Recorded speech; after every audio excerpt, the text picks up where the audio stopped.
Quelle grâce et quel privilège d'être dans cette présence de cet Esprit de Dieu et de faire en sorte que quand on proclame vraiment la parole de Dieu, c'est une vraie fête, une vraie farandole, un véritable événement qui transporte quelque chose de bien particulier, bien au-delà de nous-mêmes, une véritable rencontre avec cet Esprit de Dieu. Et chaque fois, c'est une réjouissance. On peut arriver même à rentrer dans cette intemporalité de ce repos de Dieu que chaque jour on transporte. Et on sait que cet Esprit nous donne vraiment la certitude. Cet Esprit est tellement convaincant qu'il fait vraiment toute la différence. Alors j'aime à chaque fois sanctifier. J'aime parce que quand on sanctifie, on se laisse habiter. Et j'aime vraiment partager, réaliser toutes ces paroles, que ce soit pour moi-même comme pour chaque auditeur qui écoute. Cela permet vraiment de discerner, d'avoir une vue pas courte, mais je dirais longue. Et finalement, si on essaie de réfléchir un peu, qu'est-ce qui fait qu'en fait chacun de nous, on est sans suite, sans histoire, sans futur? La première question qui est importante, que l'Esprit de Dieu peut nous faire réaliser, c'est cette vue de l'Esprit, cette vue du futur. Parce que quand on n'a pas de but, quand on n'a pas de futur, et l'Écriture nous enseigne que le fait est de ne pas avoir de but, d'objectif, il y a les buts et les objectifs naturels, et il y a les buts et les objectifs surnaturels. Quand on capte en fait ces réalités de buts et d'objectifs surnaturels, on a une longue vue. On voit une suite au-delà des buts, des objectifs naturels. Alors en fait, le but de mon message aujourd'hui, c'est de faire 2 points. C'est de comprendre la différence entre l'Esprit de Dieu et l'Esprit de divination. En fait, en un mot, qu'est-ce que l'Esprit Saint? Et il n'est jamais insuffisant d'en parler, il n'est jamais insuffisant parce que, en fait, l'amalgame de la confusion de ce qu'est la réalité de l'Esprit de Dieu, de l'Esprit Saint, d'être convaincu par cet Esprit, et vraiment ce qui m'amène à me conduire dans un futur, qui me permet vraiment d'être transporté au-delà de moi-même, au-delà du naturel. C'est ce qui fait en fait que le positionnement de la réflexion du bon sens et de cet Esprit Saint me permet de comprendre l'existence et les existences au pluriel de chaque être humain. Et pour cela, on va vraiment regarder quelques passages, on va demander à Dieu de nous éclairer par son Esprit. Chaque prière, comme chaque étude, chaque réflexion, chaque méditation, nous permet vraiment de rentrer dans cette communion de l'Esprit. C'est pour cette raison que chaque fois, il est toujours intéressant de dire « Seigneur, ouvre ta parole. Seigneur, cette étude, cet enseignement, nous permet d'être circoncis, nous permet d'être libres et de voir et de comprendre en fait ce que tu veux nous dire. Donc je dis d'abord, merci au Seigneur, merci à son Esprit Saint, à celui qui m'a convaincu, à celui qui convainc, parce qu'il convainc lui. C'est cet esprit. Et cet esprit passe toujours par un réceptacle, des réceptacles d'hommes ou de femmes que Dieu se sert sur le chemin de notre vie. Et on comprend très bien que l'enseignement de ce que le Maître nous a laissé, enseignez-leur ce que je vous ai prescrit et ordonné. Nous savons que cet esprit est un esprit qui enseigne, est un esprit qui ne peut dicter que les ingrédients de Dieu.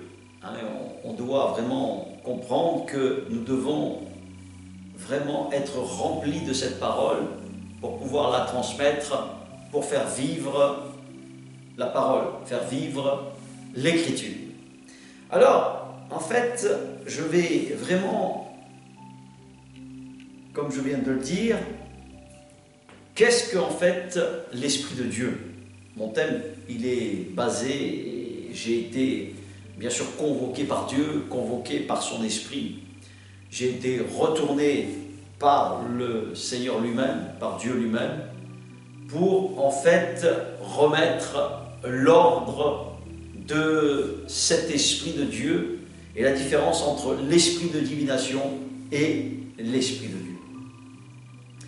Donc on va prendre un livre dans les 66 livres de la parole de Dieu et on va commencer par un livre qui est peut-être très peu lu, mais qui est quand même connu, c'est le prophète Habakkuk. Donc ça se trouve dans les petits prophètes, qui se trouvent dans le premier livre de la loi de Dieu, l'Ancien Testament, comme on peut le dire.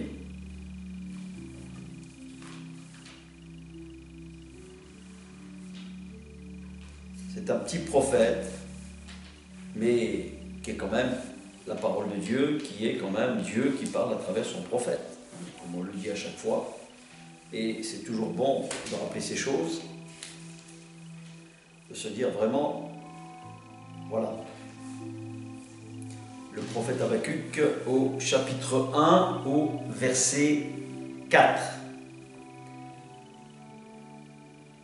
Aussi la loi est sans vie, le droit est sans force, car le méchant triomphe du juste, et l'on rend des jugements corrompus. En fait, quand on lit vraiment ce passage, on comprend que Dieu dit « La loi, par elle-même, est sans vie, et le droit est sans force. Car le méchant se sert de cette loi, car le méchant se sert de sa force pour ne pas faire comprendre ce qu'est réellement les commandements de Dieu. » Et en fait, on va voir que dans l'Esprit de Dieu, il y a une loi ou des lois, essentiellement au singulier comme au pluriel, qui sont rattachées, bien évidemment, à l'Esprit Saint, rattachées à ses commandements. Et là, on va voir qu'en fait, au fur et à mesure que l'on va lire l'Écriture, on va comprendre que, en fait, pour rendre la force, pour rendre viable et fiable les commandements de Dieu, il va falloir être convaincu, il va falloir croire à celui qui a accompli toute la loi. Et ça, je prends un texte comme un verset que l'on va retrouver dans le livre de Matthieu au chapitre 5. Il est bon de bien étudier, parce qu'en étudiant, cela va circoncire l'âme de l'esprit. Hein, c'est important de vraiment le réaliser. Donc, chapitre 5, verset 17, voilà ce qu'il dit. Matthieu 5, verset 17. Ne croyez pas que je sois venu pour abolir la loi ou les prophètes. Donc là, on comprend que le Maître, l'Esprit de Dieu, nous dit, vous devez comprendre que tout ce qui a été écrit à mon sujet, c'est-à-dire à Jésus-Christ, à Dieu incarné à travers Jésus, l'Esprit Saint, l'Esprit de Dieu.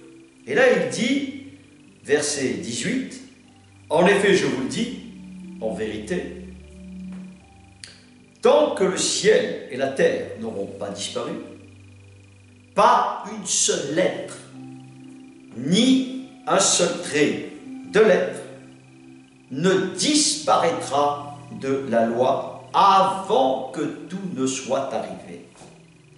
Celui donc qui violera l'un de ces plus petits commandements et qui enseignera aux hommes à faire de même sera appelé le plus petit dans le royaume des cieux.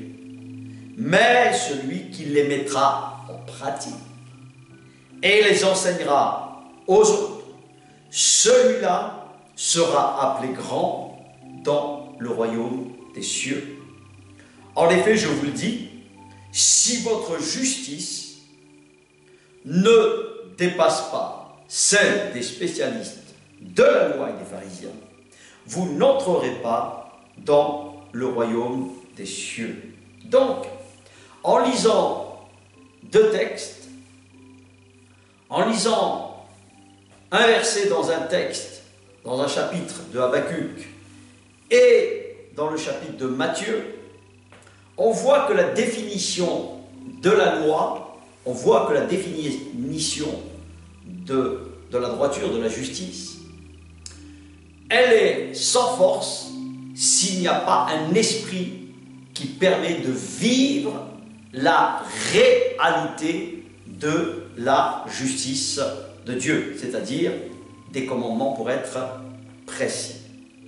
Et d'ailleurs, on voit très bien que le livre de Matthieu, qui le stipule de manière parfaite, il dit ne croyez pas, et c'est Jésus, c'est Dieu en fait, parce que Matthieu ne fait que répliquer, ne fait que simplement interpréter et de dire ce que Dieu dit. Ne croyez pas. Donc, quand on lit vraiment le texte, c'est pour ça qu'il faut croire en celui qui s'est incarné. Il faut croire à celui qui donne la foi. Parce que la foi n'est pas quelque chose qui est naturel. Elle est surnaturelle. C'est pour ça qu'en fait, pour soumettre la loi, il faut cet esprit de force. Il faut cet esprit de foi. Et en fait, pour mesurer l'esprit de foi, pour ma part, je l'ai déjà dit dans tous mes messages, et je le répète, et c'est important de le comprendre, avoir la foi qui m'arrange n'est pas avoir la foi de Dieu. La foi qui m'arrange va arranger mes désirs, va arranger mes ambitions, va satisfaire et pleinement ce que moi je veux, mais pas ce que Dieu veut. Ce sont deux choses que l'on doit bien distinguer. Donc, pour rendre la foi active, pour rendre en fait cette foi, elle était déjà donnée au père de la foi qui est Abraham, puisqu'on parle du Dieu d'Abraham, d'Isaac et de Jacob, on parle toujours du même Dieu, et on doit vraiment réaliser que le Dieu d'Abraham était déjà Jésus, était déjà Christ, était déjà l'Esprit de Dieu. Sauf que l'on n'en comprend pas le sens. Sauf que de fait, Jésus a donné le sens réel, quand nous lisons et nous méditons ce livre, le sens et la profondeur de ce que Dieu donne au sens de cette parole. Et en fait, il en donne vraiment tout son sens à travers la croix du calvaire. Et nous comprenons que quand nous lisons tous ces textes, cela nous ramène à une foi, à une confiance en Dieu surnaturelle. C'est pour cette raison que comprendre celui qui a la foi de Dieu, la vraie foi dans le vrai Dieu, est difficile à comprendre. C'est-à-dire un royaume futur, à une justice future. Donc nous savons que Dieu nous explique à travers ce texte qu'en fait, il nous faut être au-delà de la loi, c'est-à-dire soumettre les commandements de Dieu. Et bien évidemment, je ne parle que des 10 principaux commandements de Dieu, puisqu'il y en a exactement, précisément, qui sont rattachés aux 10 commandements, il y en a 603. C'est-à-dire, si on prend la totalité, ce qui fait 613. Donc, je ne suis pas là pour parler des 603, puisque les 603, en fait, lois de Dieu, rattachées, en fait, au cérémonial, qui étaient essentiellement données pour le culte, pour le temple, du culte pour le temple, et qui permettaient tout le sacerdoce à travers une hiérarchie qui vient bien évidemment de Dieu, c'est-à-dire en haut du ciel, ce qu'on appelle la Nouvelle Jérusalem, c'est-à-dire la Jérusalem de Dieu, c'est-à-dire le tabernacle de Dieu, celle qui n'est pas faite de main d'homme. Celle-ci, bien évidemment, elle est faite pour le monde qui viendra par la suite, au printemps, l'année prochaine certainement, à Jérusalem, d'accord, sur le plan charnel, sur le plan terrestre, on peut dire. Et ça, on doit bien le comprendre, que en fait, dans la prière sacerdotale, dans le Notre Père, qui est aux cieux, que ton nom soit sanctifié, pour que ton règne vienne et que ta volonté soit faite sur la terre comme au ciel. Donc on voit très bien que notre frère, notre prédécesseur Moïse, qui avait été appelé de Dieu, avait vu cette gloire, avait vu déjà ce temple, avait vu et avait bien sûr représenté ce temple sur la terre, ce temple et tout l'usage et tout ce qui est rapporté bien sûr à travers les 10 principaux commandements.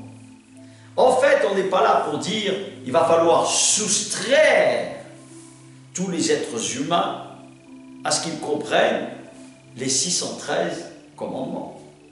Et nous savons que les frères juifs, et ils le disent très bien, personne ne peut accomplir les 613 lois de Dieu. C'est très compliqué, c'est très lourd, parce qu'il y avait, bien sûr, une raison par rapport au temple. Et toutes ces choses, pour bien les comprendre, il nous faut surtout saisir ce que Dieu offre à chaque être humain. Ce que Dieu donne, c'est l'esprit de ces 10 principaux commandements dans lesquels nous devons être attachés. Cette grâce que Dieu fait à tous les êtres humains, nous devons la saisir et cela doit nous conformer à une croissance pour atteindre le but d'être prêt au futur. C'est pour cette raison que j'ai commencé par le futur. J'ai commencé simplement à dire que l'Esprit de Dieu, l'Esprit Saint, nous fait comprendre le sens de ces commandements, le sens de la réalité, comment obéir à ces commandements. Et le livre de Jean nous le relate parfaitement. Le livre de Jean est aussi un livre qui nous permet vraiment de réaliser celui qui s'appelle l'esprit de la révélation.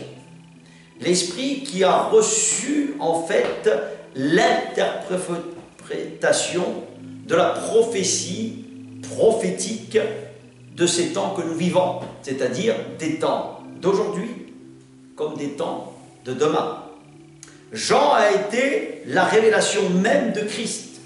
Jean, comme Jean-Baptiste, la fin de la loi des 603, a fait en sorte qu'à travers Jean-Baptiste et à travers l'apôtre Jean, deux êtres un peu particuliers, deux individus dont l'Esprit de Dieu, l'Esprit Saint de Dieu qui était en eux, avait comme ordre de mission de révéler et de rendre la force en tant qu'être humain à ce que nous sommes nous-mêmes, de nous donner cette force d'être convaincus de ses commandements, d'être convaincus de sa justice, d'être convaincus de son évangile, d'être convaincus du monde qui va venir, bien sûr, sur la terre, de Christ qui est de retour.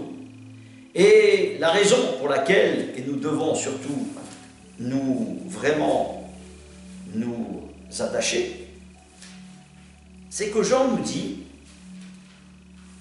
une chose importante, et toutes les épîtres le signifient.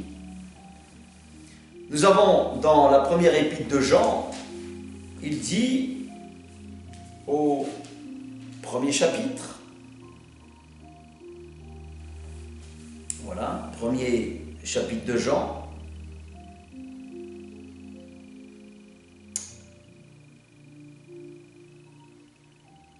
alors 1 Jean 2, il dit: mes petits enfants, je vous écris. Et quand il parle de petits enfants, il faut quand même comprendre que ce sont des petits enfants. Ce n'est pas des petits enfants comme on peut l'entendre nous-mêmes sur un plan naturel, puisque la Bible, comme je le dis à chaque fois, est spirituelle. Elle est au-delà. Donc, pour soumettre les commandements, il faut être au-delà des commandements. Il faut être surnaturel. Il faut être né de cet esprit. D'accord? Et c'est ça qui est important de bien saisir. Donc il dit, mes petits enfants, je vous écris cela afin que vous ne péchiez pas. Mais si quelqu'un a péché, voilà, vous avez un défenseur. Qui c'est le défenseur? C'est Dieu incarné à travers Jésus, c'est-à-dire l'avocat, le sacrificateur. D'accord? Auprès du Père Jésus-Christ le juste. Il sait que tant qu'on est sur la terre, nous avons des tentations, nous avons des tensions, nous avons des chutes, nous sommes inconscients ou pas conscients quelquefois, ou nous nous laissons prendre dans des pièges dans lesquels, bien sûr, et il sait, le Seigneur, pertinemment, notre Seigneur, notre défenseur, notre avocat, qu'il est prêt à nous pardonner. C'est le carton le plus important de la parole de Dieu. C'est le pardon. C'est l'amour et le pardon. Et là, il dit bien, donc nous avons un défenseur auprès du Père, Jésus-Christ le juste.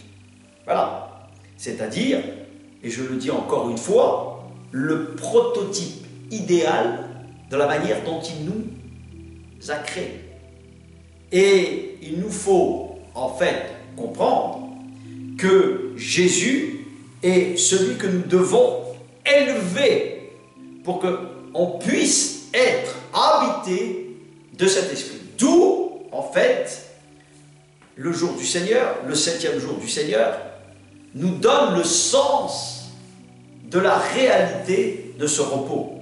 Nous donne le sens et l'explication de la réalité de ce qu'est le jour du Seigneur. Et ça, il nous faut surtout bien le comprendre.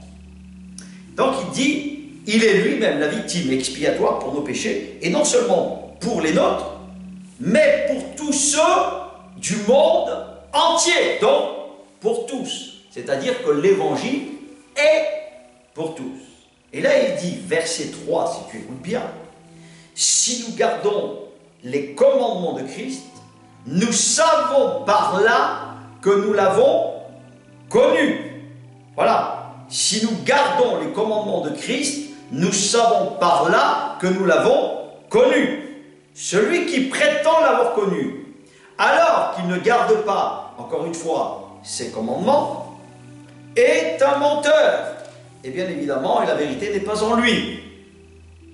Mais l'amour de Dieu, encore une fois, il va dire, est vraiment parfait en celui qui garde sa parole. Et il dit bien, c'est à cela que nous reconnaissons que nous sommes en lui. Celui qui affirme demeurer en Christ doit aussi vivre comme lui-même a vécu.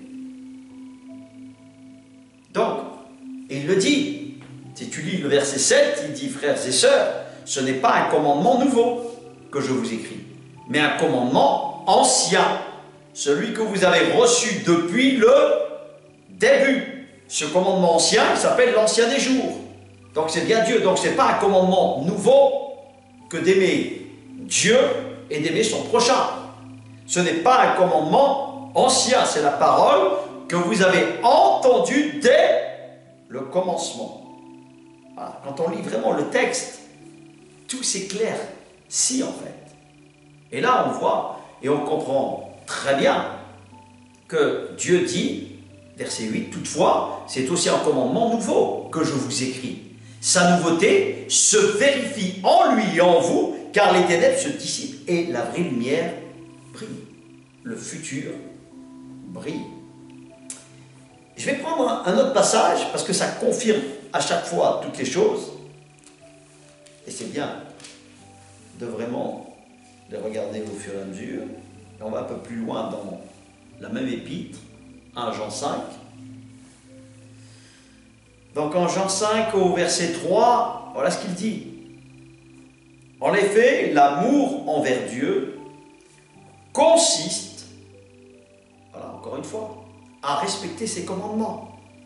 Or, ces commandements ne sont pas un fardeau, ne sont pas pénibles, puisque tout ce qui est né de Dieu remporte la victoire sur le monde, et la victoire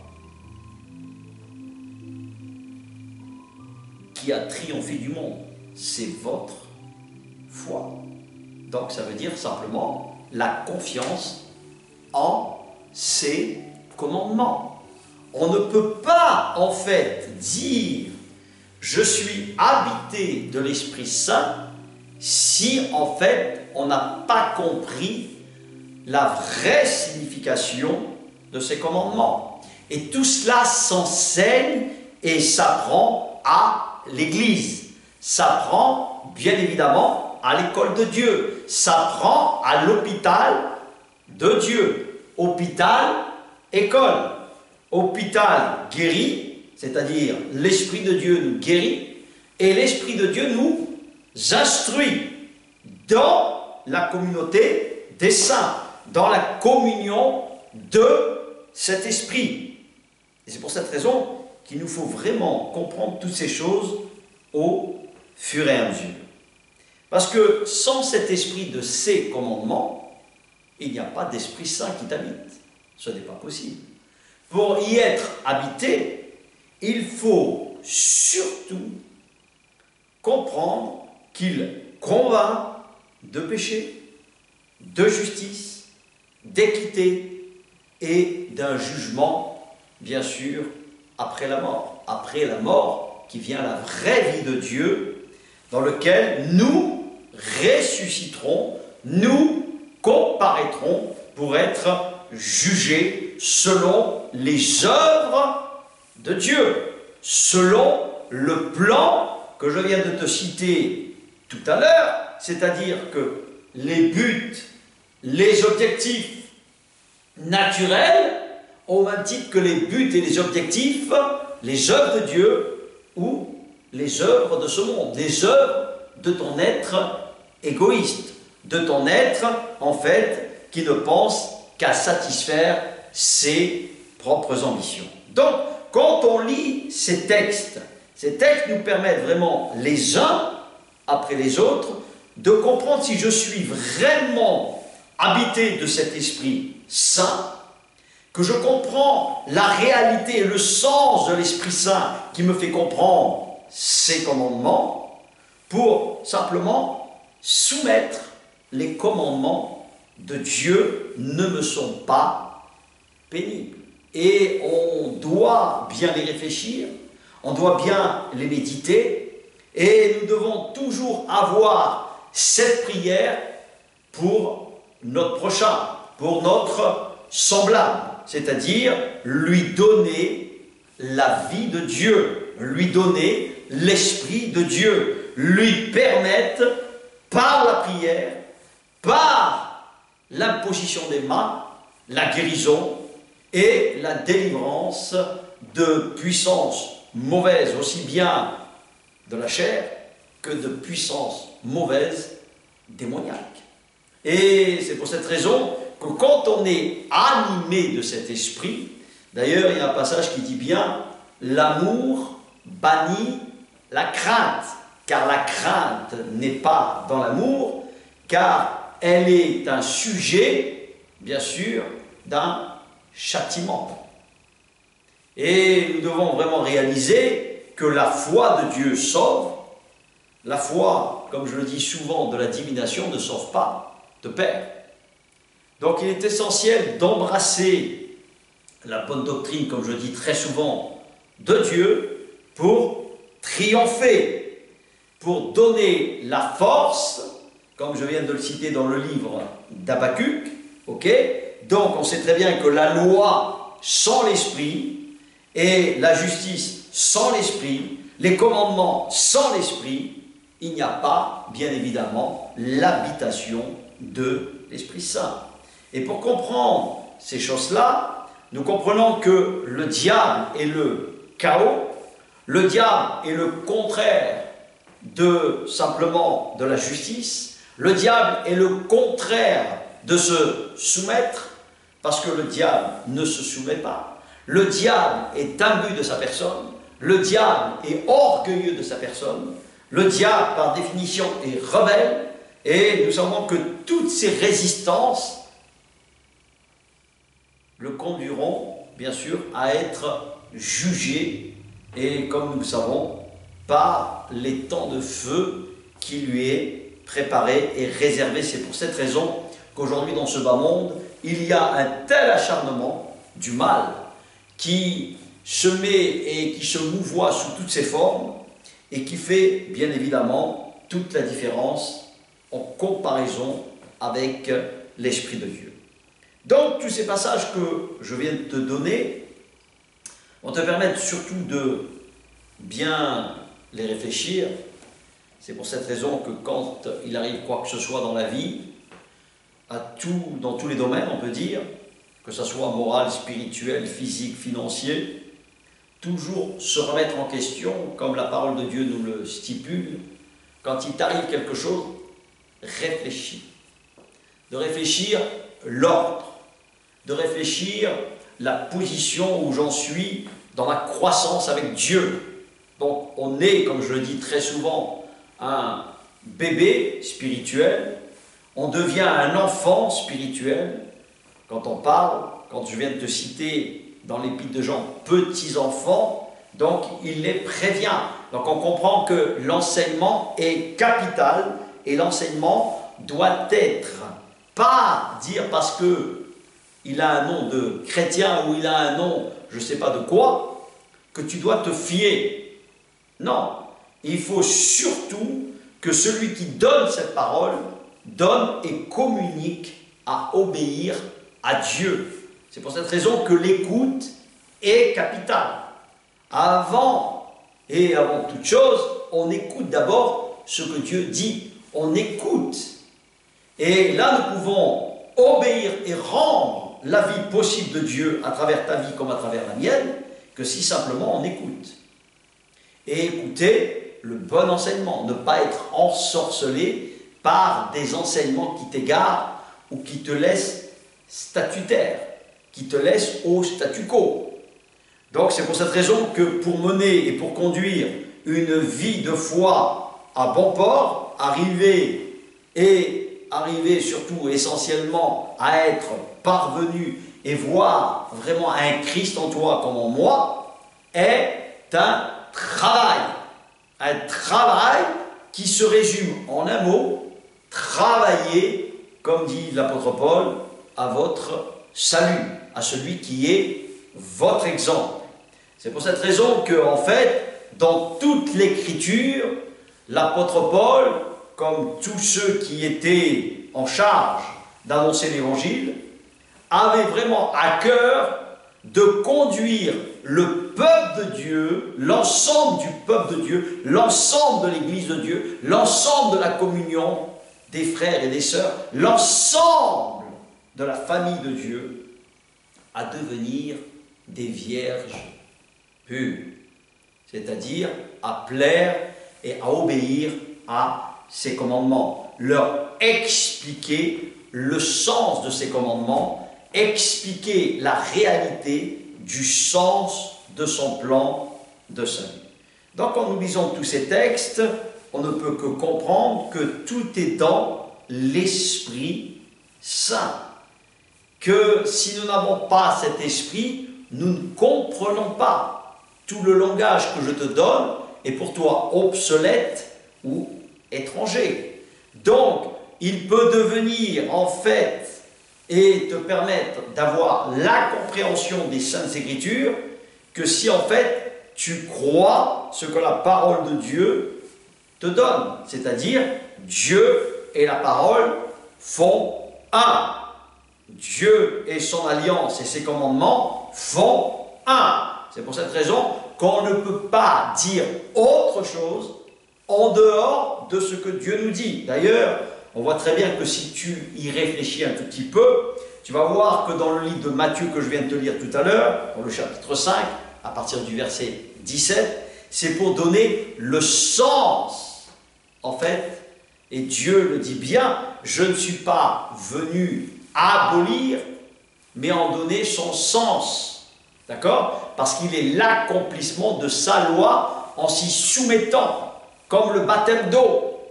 Donc c'est lui qui dit simplement, laissons tel qu'il est écrit et faisons usage, en fait, Jean-Baptiste, comme il est écrit, baptise-moi.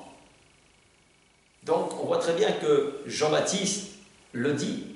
Il sent lui-même qui est porteur de la lumière de Dieu, porteur du message du baptême, qui avait pour but, bien sûr, de préparer le chemin du Seigneur. Et ensuite, nous voyons que dans ces temps que nous avons aujourd'hui, sont des temps où, à travers tous les signes, on prépare le retour. D'accord ? Et préparer le retour, on peut le retrouver dans le livre de Malachie. Malachie est un livre à travers le premier livre de Dieu, comme certains le disent dans l'Ancien Testament. Donc dans le livre de Malachie, voilà ce qu'il dit. Ça c'est important qu'on le rappelle. Et il nous faut préparer le retour, ne pas être surpris. Nous devons nous préparer. Voilà ce qu'il dit. Malachie chapitre 4 verset 13. Vos paroles sont dures contre moi, dit l'Éternel. Et vous dites, qu'avons-nous dit contre toi? Donc il s'adresse à toi et à moi en tant que peuple de Dieu. Vous avez dit c'est inutile de servir Dieu. Qu'avons-nous gagné à respecter ses ordres, à marcher dans le deuil à cause de l'Éternel, le maître de l'univers? Maintenant, nous déclarons, heureux les hommes arrogants. Oui, ceux qui font le mal, en fait, on a l'impression qu'ils l'emportent. Ils prospèrent. Ils mettent Dieu à l'épreuve. Et ils en réchappent. On a l'impression que les méchants, eux, prospèrent tranquilles. On a l'impression qu'en fait, ils sont tranquilles, eux, et ils n'en réchappent pas à la correction du Seigneur. Et là, verset 16 dit, alors ceux qui craignent l'Éternel se parlèrent l'un à l'autre, et là, l'Éternel fut attentif, et il écouta. Un livre de souvenirs, donc toujours dans son livre, toujours dans sa parole, fut écrit devant lui, pour ceux qui craignent l'Éternel, et qui respectent son nom. Ils seront à moi, dit l'Éternel, le maître de l'univers. Ils m'appartiendront. Le jour que je prépare, j'aurai compassion d'eux, comme un homme a compassion de son fils, qui le sert. Et vous verrez de nouveau, voilà, la différence entre le juste et le méchant, entre celui qui sert Dieu et celui qui ne le sert pas, entre celui qui le sert et celui qui ne le sert pas. En effet, voici veut dire ce jour, brûlant comme un feu. Tous les hommes arrogants et tous ceux qui font le mal seront comme la paille. Le jour qui vient les embrasera, dit l'Éternel, le Maître de l'univers. Il ne leur laissera ni racine ni rameau, c'est-à-dire aucune généalogie de leur race, dans lequel ils s'en complaisaient. Mais pour vous qui craignez mon nom, le soleil, écoute, de justice se lèvera, et la guérison sera dans ses rayons. C'est dans l'Esprit de Dieu que nous trouvons tout ça. Et là, il dit, vous sortirez en bondissant comme les veaux d'une étable. Vous piétinerez les méchants, car ils seront comme de la poussière sous la plante de tes pieds. Le jour que je prépare, dit l'Éternel, le Maître de l'univers. Et là, essaye de te concentrer et concentrons-nous tous là-dessus. Souvenez-vous, voilà, des commandements de mon serviteur Moïse. Je lui ai donné en Horeb pour tout Israël des prescriptions et des règles. Je vous enverrai le prophète Élie avant que n'arrive le jour de l'Éternel, ce jour grand et redoutable. Et c'est là, en fait, que l'on se doit dans la tâche de cette manière que je suis en train de faire. Il ramènera le cœur des pères vers leurs enfants, et le cœur des enfants vers leurs pères, de peur que je ne vienne frapper, voilà comment il termine ce livre, le pays de destruction. Alors aujourd'hui, dans ces temps que nous vivons, nous savons que l'évangile est connu quasiment par toute la terre. Nous savons qu'il a été proclamé en plusieurs langues, en plus de 2700 ou 3000 langues. Nous savons qu'aujourd'hui, cette parole est quasiment arrivée et arrive à son terme. Et nous savons que le retour du Maître est là. Nous savons que le royaume de Dieu est proche, que la nouvelle Jérusalem est proche. Nous savons que nous allons rentrer dans ce millénium, dans ce sabbat. C'est pour cette raison qu'il faut bien comprendre le jour du Seigneur. Et pour bien comprendre le jour du Seigneur, et je le stipule bien à chaque fois, et je le donne bien, et il est important de bien le donner, dans Jacques chapitre 2, on va le lire ensemble, dans Jacques chapitre 2, chapitre 2 au verset 8, si vous accomplissez donc la loi royale, d'après l'Écriture, tu aimeras ton prochain comme toi-même, vous faites bien. Mais si vous faites du favoritisme, et on n'est pas là pour favoriser plus les juifs que les non-juifs, on n'est pas là pour favoriser plus certaines races ou certaines couleurs de gens, absolument pas. La parole est claire. Voilà ce qu'il dit. Mais si vous faites du favoritisme, vous commettez un péché. C'est grave. Le péché, c'est grave. Et là, il dit, la loi vous dénonce comme étant coupable. Donc, c'est quand même, et ça fait partie d'un commandement de Dieu, d'aimer son semblable. C'est-à-dire de ne faire aucune différence à ton prochain, pour lui annoncer cette parole, pour qu'il change et qu'il reçoive et recevoir l'Esprit de Dieu. Le fait est d'enseigner, et ce que Jésus faisait, il enseignait. Il ne faisait pas, comme on peut le voir, du clinquant. Jésus n'est pas clinquant en étant avec une foule, pour être au milieu de la foule, pour simplement se faire élever. Non. Il est venu pour enseigner, pour ôter le voile qui m'empêche de voir. Il ne faisait pas comme on peut le voir aujourd'hui, d'accord, en voyant malheureusement, et je dirais des évangiles spectacles, parce que ce sont des évangiles spectacles, qui font en fait tout ce qui est le contraire de ce qui est écrit. C'est pour cette raison qu'il y a un ensorcellement dans l'Évangile que l'on peut entendre aujourd'hui. Il y a en fait une chasse de sorciers et de sorcières qui voilent le véritable Évangile, qui est en fait devenu plus démoniaque et plus des lieux où Satan règne en maître. Et nous devons réaliser que si nous n'avons pas l'esprit de ces commandements, nous sommes dans l'erreur. Quand on fait plus d'avantages à une race, ou on fait plus de favoritisme à telle nation, il y a acte de péché. Et là, le Seigneur le déclare clairement, verset 10. De fait, la personne qui obéit à toute la loi, à tous ses commandements, et qui pêche contre un seul commandement est en faute vis-à-vis de l'ensemble. En fait, celui qui a dit « tu ne commettras pas d'adultère » a aussi dit « tu ne commettras pas de meurtre ». Si tu ne commets pas d'adultère, mais que tu commets un meurtre, tu es coupable d'infraction à la loi. Donc, parlez et agissez comme des personnes appelées à être jugées par une loi qui s'appelle la loi de l'esprit de ses commandements, qui te rend libre. Car le jugement est sans compassion pour qui n'a pas fait preuve de compassion.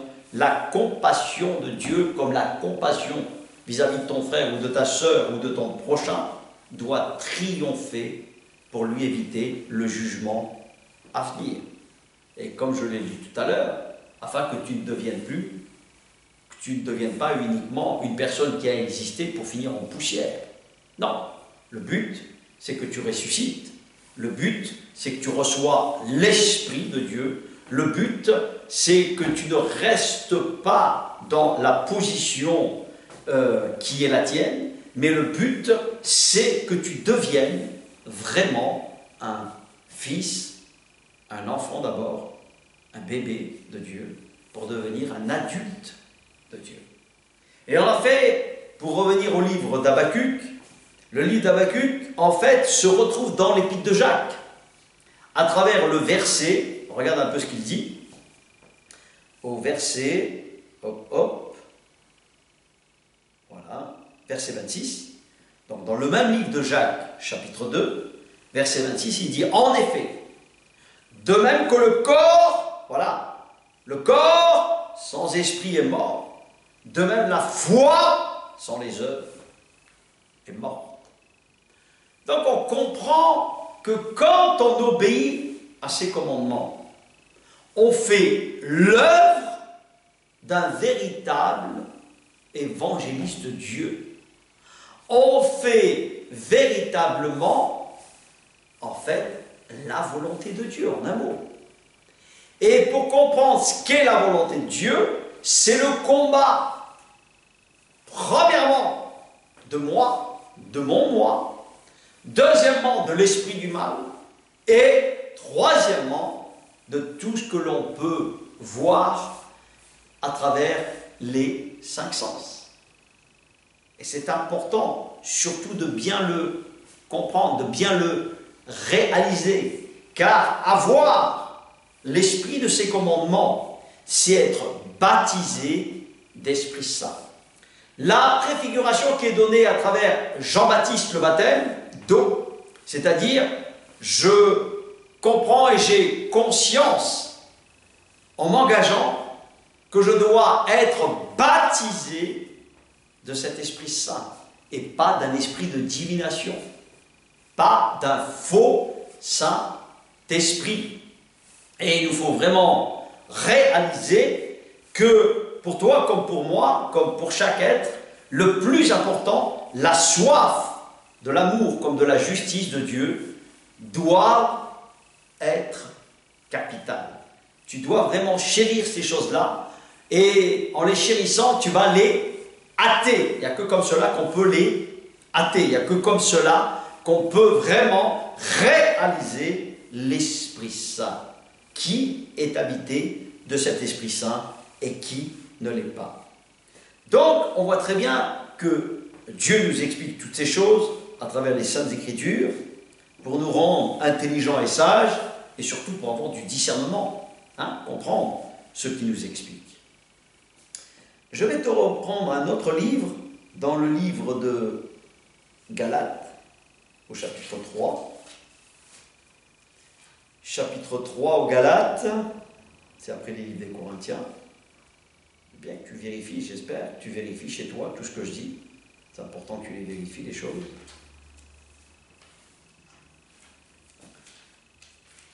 Et poser les bonnes questions à Dieu. Parce que si on ne pose pas les bonnes questions à Dieu, c'est vrai que c'est un problème. Voilà. Donc, Galates 3, au verset 15.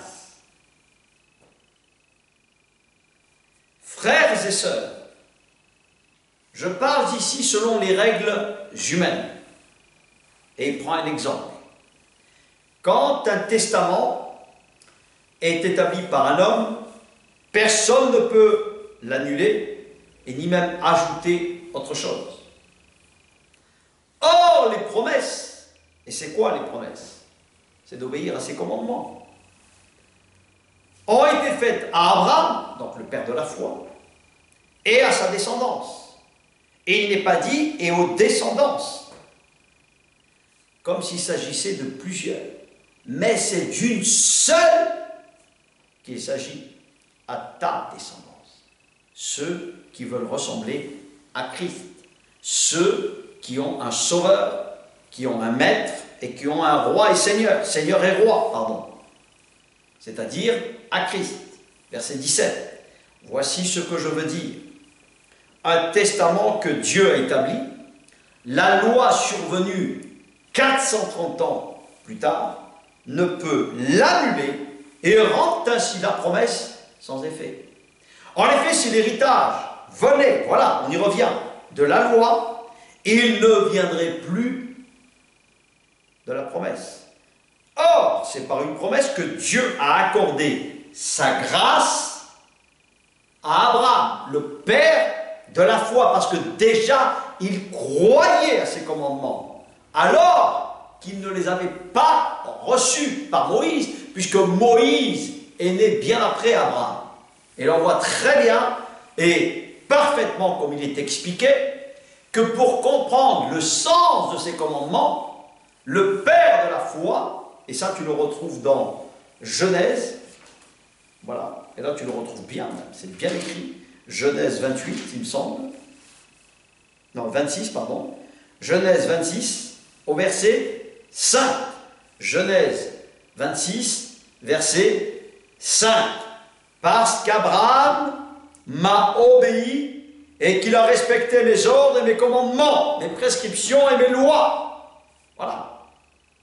Ça te va, je te le répète? Parce qu'Abraham m'a obéi et qu'il a respecté mes ordres, mes commandements, mes prescriptions et mes lois. C'est pour ça que Jésus dira, avant que Abraham fût, je fus. Voilà. Et là, on comprend que c'est Dieu. C'est toujours Dieu qui parle. C'est toujours Dieu qui explique. Il y a même un passage dans Genèse chapitre 1, comment Dieu déjà même avait établi, mais ce n'est pas mon thème d'aujourd'hui, les fêtes de Dieu, le sens des fêtes de Dieu. Qu'est-ce que veut dire les fêtes de Dieu? Voilà.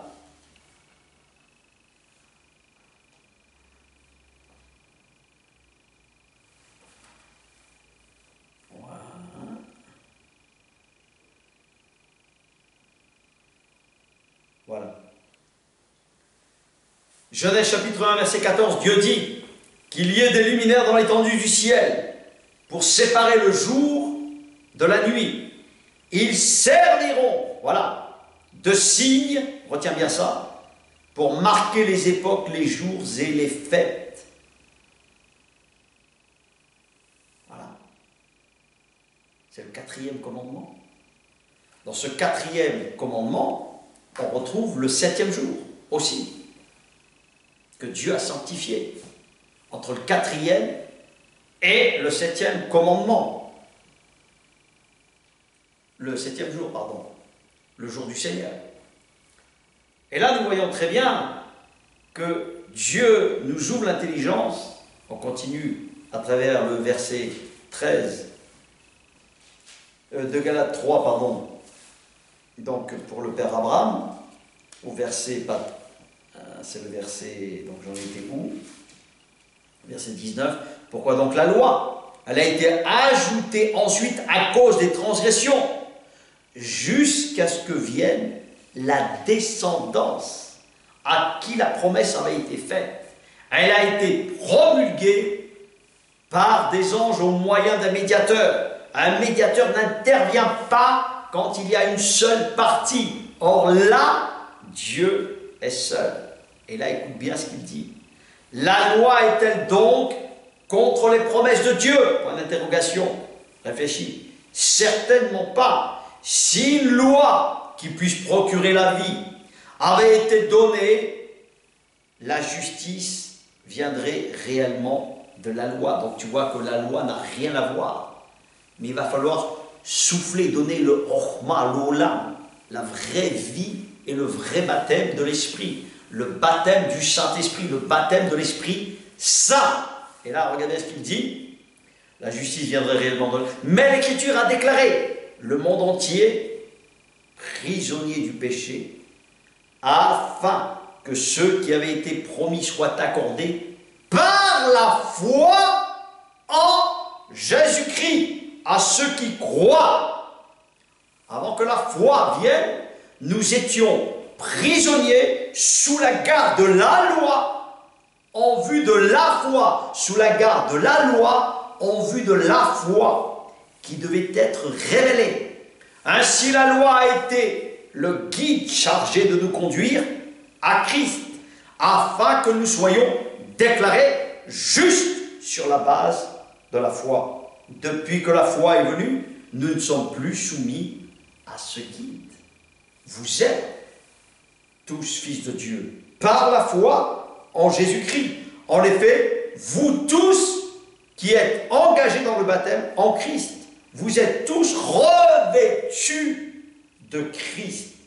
Écoute bien, et là il n'y a pas de favoritisme là-dedans. Il n'y a plus de juifs, il n'y a plus de non-juifs, il n'y a plus ni esclaves ni libres, il n'y a plus ni homme ni femme, car vous êtes tous un en Jésus-Christ si vous appartenez à Christ. Vous êtes donc la descendance d'Abraham et vous êtes héritiers conformément à ce qu'il a dit, conformément à cette promesse qu'il nous a faite, à cette promesse qu'il nous a donnée à travers sa personne, à travers son revêtement qui nous permet d'être justes. Et nous en comprenons bien évidemment tout le sens. On ne va pas rechiner, comme je l'ai dit tout à l'heure, ces commandements ne sont pas pénibles. Si tu te tiens à un seul commandement uniquement et que tu négliges les 9, ou si en fait tu appliques 9 commandements et tu n'en appliques pas un, tu es un transgresseur, un violeur de la loi véritable qui s'appelle l'Esprit Saint. C'est pour cette raison qu'en fait, nous devons réaliser que nous devons travailler pour nous perfectionner et pour produire des fruits dignes de la repentance, pour parvenir à la connaissance de ce salut. Donc, je bénis Dieu d'être un pécheur racheté par grâce. Je bénis Dieu d'être racheté par le sang de la vie. Je bénis Dieu d'avoir ce sang qui me sanctifie. Je bénis Dieu pour me permettre de vivre conformément à la manière dont il a vécu et pas de la manière qui m'arrange et pas de la manière de la doctrine que je vais chercher à travers tous les restaurants pour savoir quel est mon menu et quelle est ma carte. Non, je cherche Dieu véritablement à travers sa parole, mais pour la rendre vivante, il me faut être habité de l'Esprit Saint, de l'Esprit de ses commandements. Et ça se résume qu'à ça, c'est l'Esprit de ses commandements. Car nous savons que les commandements de Dieu ne sont pas pénibles. car son Esprit Saint nous permet de rendre vivants les commandements de Dieu à travers ta vie, à travers ma vie. Nous ne sommes pas des tables mortes, nous sommes des lettres et nous devons être des lettres de Dieu. C'est-à-dire montrer la partie 1 de l'amour comme une pièce de l'amour de Dieu. Et quand tu tournes la pièce, des commandements de Dieu, de la justice de Dieu.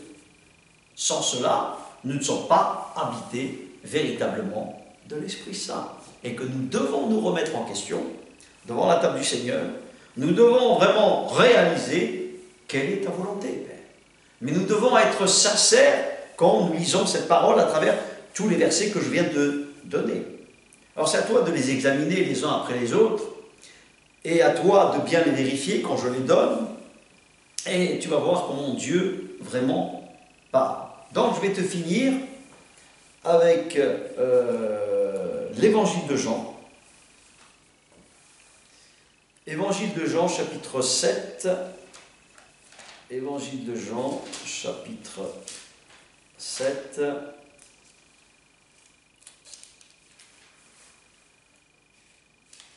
Au verset 37. 7, 37. Évangile de Jean, 7. 7, 37.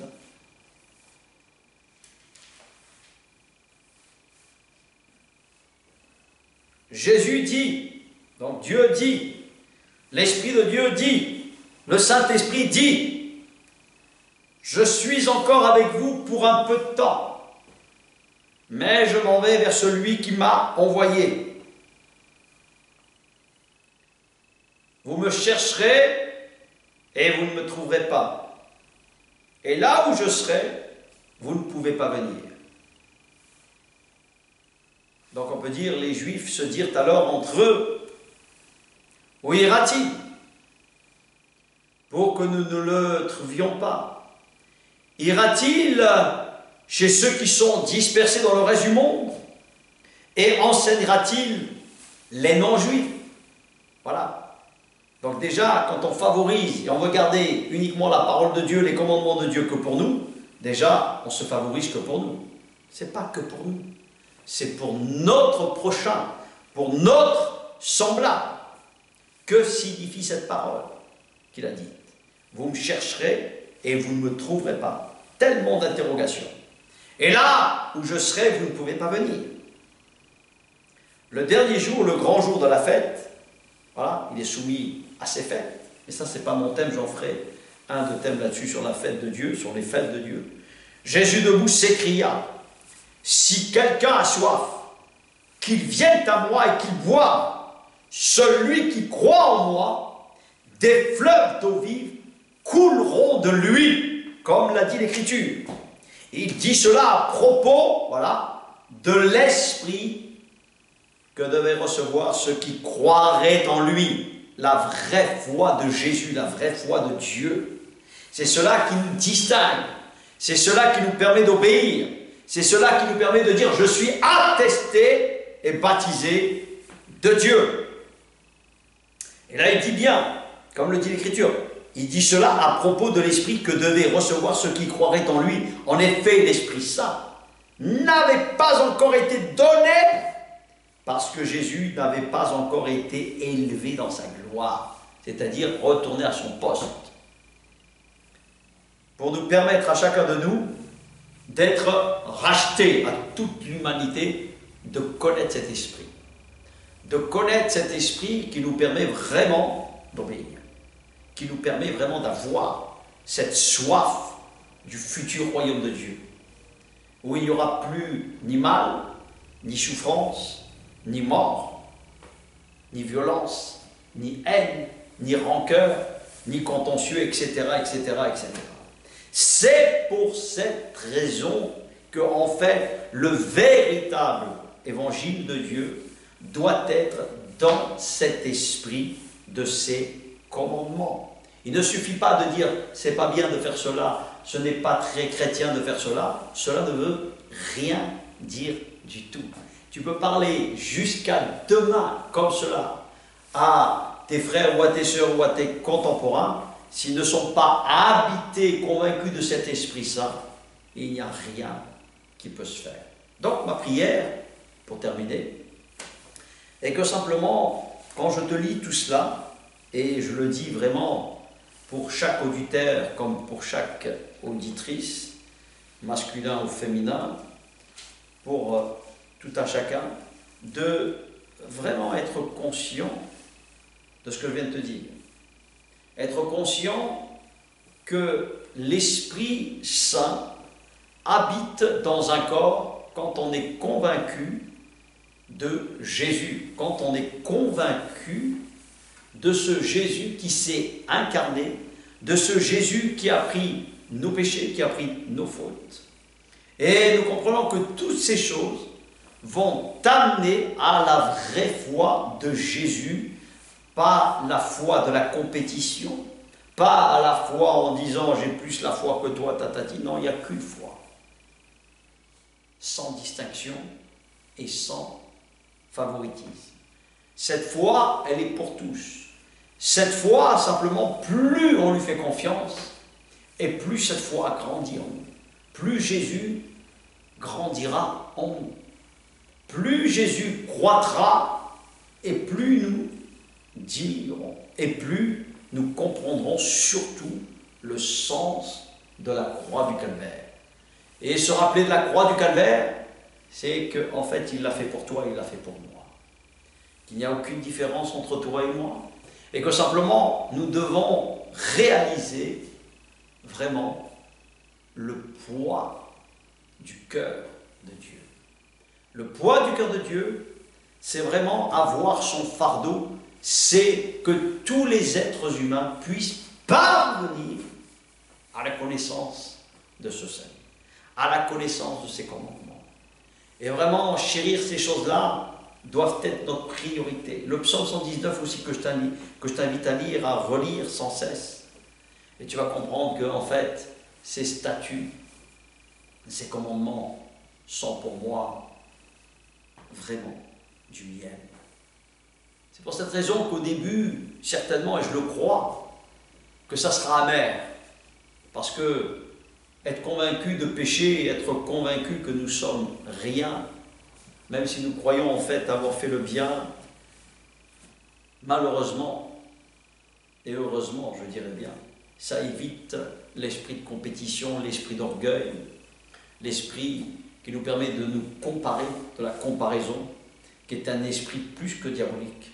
Nous devons avoir cet esprit sans égal, cet esprit qui ne fait aucune distinction à la repentance. Parce que la repentance, elle est pour tous, c'est comme la mort, c'est pour tous.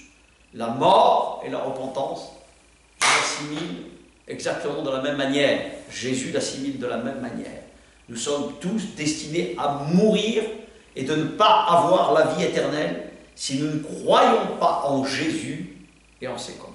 Je t'avertis, je te le dis, quand tu es là et que tu écoutes, c'est une grâce d'écouter le vrai et le véritable évangile de salut.